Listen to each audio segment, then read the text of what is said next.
Мал шаруашылығын рауажландыруда от-жем базасы ахметлі. Сондықтан да жоңышқаны жетістіру һәм ұсарқалы мал шаруашылығы үшін беккем от-жем базасын жаратуда айрықша әтібар қаратылмақта. Бозатау районында бұл бойынша көргізбелі семинар жүргізілді. Мал шаруашылығына қанегелестірілген Бозатау райондағы фермер қожалығы жер майданда жоңышқа егу бойынша өткерілген көргізбелі семинарға республикадан біріктірілген уәкілдер һәм райондағы шаруашылық фермер қожалықтары, ауыл қожалығы карханалары басшылары қатынасты. Онда егу технологиясы, егістік майдалары, оған қатынасатығын техникалар һәм агрегатлардан нәтижелі пайдалану бойынша түсініктер берілді. Себебі жоңышқа күннің салқын күндері егілуі керек екен.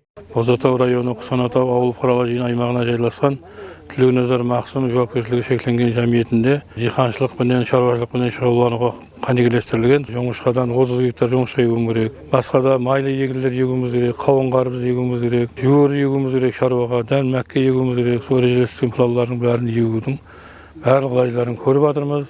45 гектар бидай, жүзілік бидай тәрбиеленбақта.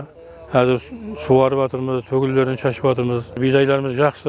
Мемлекет басшысының шаруашылықты бұндан былай да рауажландыру һәм шаруа от-жем базасын бекемлеу уәжлар хақында қарарында тарауға жауапкершілікті вазифалар жүктелген. Семинар барысында сондай-ақ қарар тикарында район кесімде істенуі керек болған мәселелер бойынша тапсырмалар белгіленіп алынды.